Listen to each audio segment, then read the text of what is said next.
किसी ने सत्य ही कहा है, कर्म ही पूजा है। प्रस्तुत कहानी कर्म प्रधान एक गरीब किसान की है, जिसके पास ऐसी शक्ति होती है जो किसी बड़े बड़े साधुओं के पास भी नहीं होती। आइए इस कहानी के माध्यम से जानते हैं कि किसान ने ऐसी शक्ति कैसे प्राप्त की। एक गरीब किसान था, उसके पास अपनी ज़मीन नहीं थी। वह दूसरों के खेतों में काम करता था। सुबह उठते ही खेतों में चला जाता और रात के अंधियारे में घर लौटता। उसके 2 छोटे छोटे बच्चे और बीमार पत्नी थी। रिश्ते की एक अनाथ बच्ची को भी वह पाल रहा था। कमाने वाले हाथ केवल 2 थे और खाने वाले मुंह 5।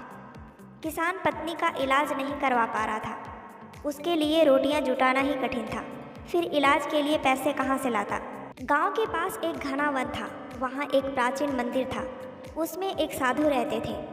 उनका बड़ा नाम था। उनकी सीढ़ियों की चारों तरफ चर्चा थी। किसान श्रद्धालु तो था, परंतु उसके पास भजन कीर्तन में जाने का समय ही कहाँ बचता था। दिन भर का थका घर आता तो पता ही नहीं चलता कि कब नींद आई। सुबह चिड़ियों के चहचहाने पर आंखें खुलती और वह खेतों की ओर निकल जाता। किसान को हमेशा अफसोस होता कि वह भगवान की पूजा के लिए समय नहीं निकाल पाता है। यह जन्म तो यूं ही बीत गया, क्या अगला भी ऐसा ही बीतेगा। उसी तरह वर्षों बीत गए। किसान बूढ़ा हो चला। अब उससे खेतों पर भी काम न हो पाता था, फिर भी गुजारा तो करना ही था। मरता जीता किसी तरह जुटा रहता। इतने प्राणियों की लालन पालन की समस्या जो थी। एक बार मूसलाधार बारिश हो रही थी। गांव के पास से बहती नदी में बाढ़ आ गई। दूसरे दिन अचानक नदी का किनारा टूट गया। पानी गांव की ओर वेग से आने लगा। पानी गांव में घुसा तो सब साधु के पास दौड़े दौड़े आए। बोले, अब आप ही हमारी रक्षा करें, हमारा गांव डूब रहा है।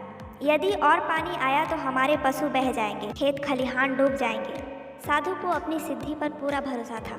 वे गांव के लोगों के साथ नदी की ओर चल दिए। ज्यों ही साधु नदी पर पहुंचे, उन्होंने आश्चर्य से देखा कि बूढ़ा किसान अपने सारे परिवार के साथ टूटे किनारे पर मिट्टी डाल रहा है। घनाघोर वर्षा हो रही थी, किंतु वर्षा की बूंदें उसके शरीर पर टिकती न थी, फिसलकर नीचे गिर पड़ती थी। साधु ने आश्चर्य से आंखें मली। ढेरों सिद्धियां मेरे पास है, मगर ऐसी एक भी नहीं। वर्षा में शरीर ना भीगे, कपड़े ना भीगे, यह कोई मामूली सिद्धि नहीं थी। उन्हें लगा यह गरीब दिखने वाला किसान कोई बड़ा सिद्ध पुरुष है। गांव वालों को उस किसान की सहायता करने को कहकर साधु वापस चले आए, किंतु उन्हें चैन नहीं मिला। बार बार उन्हें वह किसान याद आ रहा था। सुबह होने से पहले ही वे उठे और सीधा वहां पहुंचे जहां किनारा टूटा था। गांव वालों के एकजुट प्रयास ने स्थिति को अधिक बिगड़ने से बचा लिया था। वहां पहुंचकर साधु की आंखें बूढ़े किसान को ढूंढने लगी। वह उन्हें एक ओर बैठा मिल गया। कहीं बाढ़ का खतरा बढ़ गया तो हम सब लोग तबाह हो जाएंगे, यही सोचकर वह एक पल के लिए भी सो ना पाया था।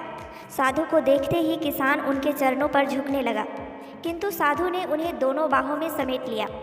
बोले, यह क्या कर रहे हो? मैं इतने वर्षों से तुम्हें देख रहा हूँ। तुम ही एकमात्र व्यक्ति हो जो कभी भी मेरे मंदिर में नहीं आए। किसान ने हाथ जोड़कर कहा, मैंने इस जीवन में कुछ भी तो नहीं किया, न दान पुण्य न पूजा पाठ, सारी जिंदगी यूं ही नष्ट कर डाली। नहीं नहीं, तुम ऐसा क्यों सोचते हो? तुम्हारे पास जो सिद्धि है वह मेरे पास भी नहीं है। तुमने मुझसे भी अधिक तप किया होगा। किसान हंसने लगा। बोला, कैसा तप महाराज? मैंने कोई तप नहीं किया, ना मेरे पास कोई सिद्धि है। मैं तो सीधा साधा किसान हूँ, बस हर काम को भगवान का आदेश समझकर पूरी लगन से करता हूँ। कहते कहते उसका चेहरा दमकने लगा। साधु ने उसे ध्यान से देखा। लगा जैसे आदमी के रूप में देवता खड़ा है। फिर वे चुपचाप लौट गए।